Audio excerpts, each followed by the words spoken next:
చేసి పెట్టుకుంటది. ఏక్నాథ్ షిండేని వాళ్ళు తయారు చేయలేదు. ఇక్కడ ఒకటి గుర్తుపెట్టుకోవాలి, శివసేన హిందుత్వ ఎజెండాతో బీజేపీ కంటే అగ్రెసివ్ హిందుత్వ, కట్టర్ హిందుత్వ అంటారు దాన్ని. అలాంటి శివసేన కాంగ్రెస్ తో వ్యతిరేకంగా పుట్టినటువంటి పార్టీలు, తెలుగుదేశం అయినా శివసేన అయినా ఇవన్నీ రైటిస్ట్ సిద్ధాంతాలతో పుట్టిన పార్టీలు.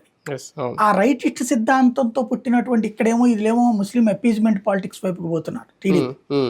వాళ్ళు అట్లాంటి క్యారెక్టర్లు కాదు అక్కడ, కానీ వాళ్ళు మొట్టమొదటిసారి అపీజ్మెంట్ పాలిటిక్స్ వైపు వెళ్ళారు. అంటే వాళ్ళ ఓటరే ముస్లిం అపీజ్మెంట్ పాలిటిక్స్ ని వ్యతిరేకించే ఓటర్.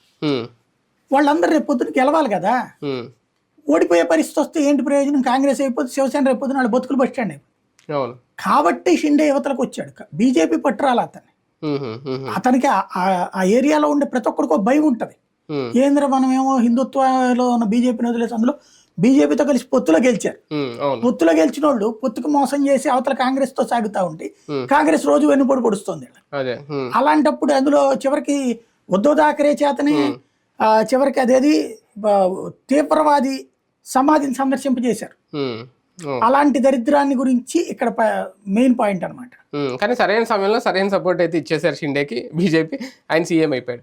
ఇక్కడ ఫైనల్గా ఏంటంటే నారా లోకేష్ తనను తాను వ్యక్తిగతంగా ప్రూవ్ చేసుకుని బిల్డ్ చేసుకునే ప్రయత్నం మోడీ ముందు నిన్న సక్సెస్ఫుల్ గా చేశారు. ఖచ్చితంగా దానికి తగ్గట్టుగానే ప్రవర్తించాడు, హుందాగానే ప్రవర్తించాడు.